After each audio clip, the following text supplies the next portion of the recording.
आपातकाल के बाद 1977 में हुए आम चुनाव को छोड़ दें तो कांग्रेस का कितना भी बुरा दौर रहा हो, नेहरू गांधी परिवार ने जब भी यूपी से दावेदारी की, जनता ने उनका पूरा साथ दिया। साल 2019 में अमेठी में राहुल गांधी की हार जरूर अपवाद रही, लेकिन इस बार यूपी में गांधी परिवार के लिए सुरक्षित सीट के लाले हैं।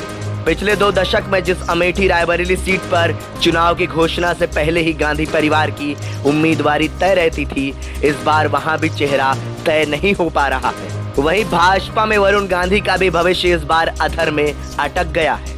आजादी के बाद अब तक के जितने चुनाव हुए हैं उनमें 1977 ही इकलौता चुनाव रहा जिसमें यूपी में गांधी परिवार से कोई चुनकर नहीं पहुंचा। उस चुनाव में अमेठी से संजय गांधी और रायबरेली से इंदिरा गांधी चुनाव हार गई थी। साल 1991 के चुनाव में राजीव गांधी जीते थे, लेकिन नतीजा आने से पहले ही उनकी हत्या हो गई थी, इसलिए यहाँ उपचुनाव हुआ।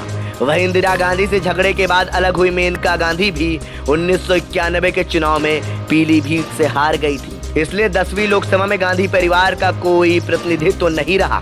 साल 1996 और 98 के लोकसभा चुनाव में कांग्रेस की अगुवाई करने वाले गांधी परिवार से कोई चुनाव नहीं लड़ा। हालांकि अलग सियासी राह चुनने वाली मेनका गांधी जरूर लोकसभा पहुंच चुकी थी। अमेठी रायबरेली बना पहेली। 1999 में सोनिया गांधी अमेठी से पहली बार चुनाव लड़ी और जीती भी। साल 2004 में उन्होंने रायबरेली से पर्चा भरा और अमेठी की विरासत बेटे राहुल गांधी को सौंप दी गई। तब से हर चुनाव में इन दोनों सीटों पर कांग्रेस का चेहरा पहले से ही तय माना जाता था, लेकिन साल 2019 में गढ़ टूटा तो गणित और रणनीति दोनों ही कमजोर पड़ गई। सोनिया गांधी ने रायबरेली से चुनाव न लड़ने का फैसला किया है। वह राजस्थान से राज्यसभा पहुंच चुकी। अमेठी में मिली हार के बाद राहुल गांधी की दावेदारी भी संशय में है।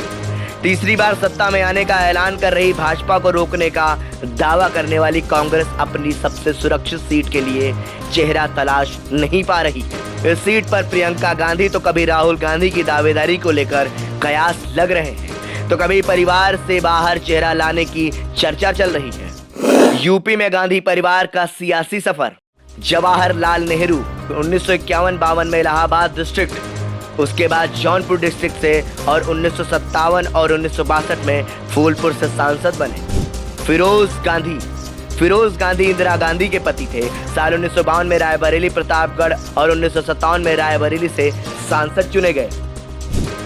विजय लक्ष्मी पंडित पहले प्रधानमंत्री जवाहरलाल नेहरू की बहन थी। साल 1951-52 में लखनऊ से सांसद बनी।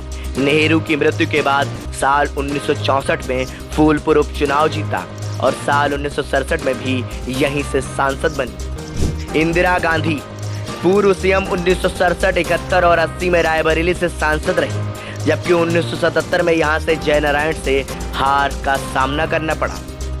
संजय गांधी इंदिरा गांधी के छोटे बेटे संजय गांधी 1977 में अमेठी से चुनाव हार गए, जबकि 1980 में यहीं से सांसद एक बार फिर से चुने गए थे। राजीव गांधी विमान हादसे में संजय गांधी की मौत के बाद साल 1981 के उपचुनाव में अमेठी से सांसद बने। साल 1984, 89 और 91 में भी अमेठी की नुमाइंदगी की। अरुण नेहरू गांधी परिवार से नाता रखने वाले अरुण पहली बार 1980 में रायबरेली उपचुनाव जीते। साल 1984 में यहीं से सांसद बने और 89 में बिल्हौर से जनता दल के टिकट पर चुनाव जीता। मेनका गांधी इंदिरा गांधी की बहू और संजय गांधी की पत्नी, साल 1984 में पहली बार अमेठी से राजीव गांधी के खिलाफ चुनाव लड़ी, लेकिन उन्हें हार का सामना करना पड़ा। साल 1989-96 जनता दल से और 1998-99 निर्दलीय और 2004 और 14 में पीलीभीत, 2009 में आंवला और 2019 से सुल्तानपुर से भाजपा की सांसद रही। सोनिया गांधी 1999 में अमेठी से पहली बार सांसद बनी। साल 2004 से 2019 तक लगातार रायबरेली से सांसद रही। राहुल गांधी 2004 में अमेठी से पहली बार सांसद बने। 2014 तक यहां चुनाव जीते, लेकिन 2019 में अमेठी से उन्हें हार का सामना करना पड़ा। वरुण गांधी साल 2009 में भाजपा के टिकट पर पीलीभीत से पहली बार सांसद बने। साल 2014 से सुल्तानपुर से चुनाव जीते, जबकि साल 2019 में उन्हें पीलीभीत से एक बार फिर से उम्मीदवार बनाया गया, जहां से वो जीत दर्ज करने में कामयाब रहे, लेकिन इस बार टिकट कट गया है और वो चुनावी मैदान से बाहर है। ब्यूरो रिपोर्ट, संदेश वाहक।